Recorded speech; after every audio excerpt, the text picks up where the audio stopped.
Hi friends! Thanks for tuning in. If you like this video, please give it a like, comment below, and take a moment to subscribe to our channel.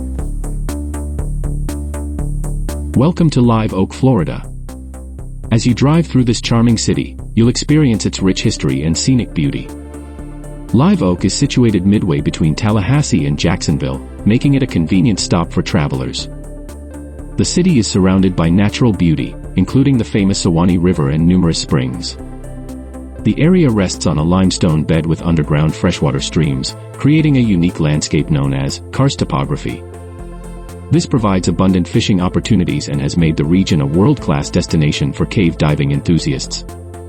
Live Oak, the county seat of Suwannee County, was established just before the Civil War in 1858. The town developed around a junction of two railways, one connecting Jacksonville and Tallahassee, and another extending north into Georgia. The city got its name from a large live oak tree near the railway junction, where railroad workers would gather to rest and eat. During the late 19th and early 20th centuries, Live Oak thrived as a railroad hub, with lines converging from various directions. This growth attracted businesses and visitors, leading to the construction of notable buildings like the Suwannee County Courthouse and the old Live Oak City Hall, which still stand today as reminders of the city's vibrant past. Thank you for joining us in discovering the beauty of Live Oak, Florida.